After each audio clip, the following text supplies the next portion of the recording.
D'après Donald Trump, les États-Unis ont prévenu l'OTAN.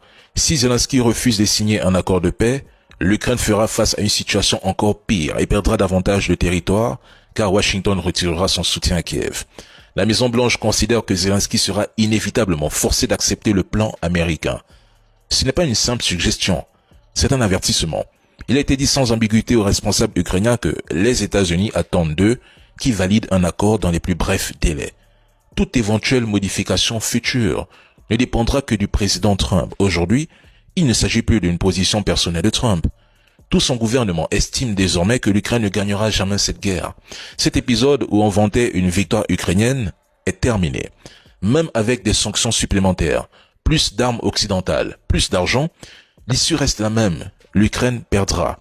Trump lui-même reconnaît qu'il n'a plus rien à sanctionner en Russie.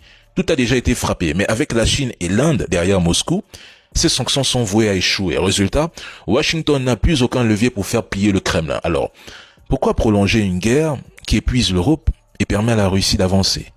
D'autant que Moscou contrôle désormais des zones stratégiques riches en terres rares, exactement ce que Donald Trump veut. Les États-Unis ont intérêt à reprendre le commerce avec la Russie et le plan de paix de Donald Trump le montre clairement. Il veut un accord direct avec Poutine. Leur rencontre en Alaska a, d'une certaine manière, scellé le destin de l'Ukraine. Aujourd'hui, pour les États-Unis, la seule option qui reste à Zelensky, c'est de signer ou se battre sans eux. Et perso, je veux que Zelensky refuse de signer et choisisse de se battre aux côtés des Européens.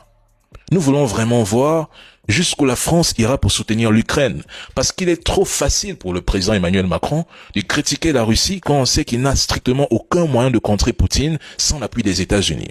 Macron affirmait que la Russie ne peut ni ne doit gagner cette guerre. Très bien.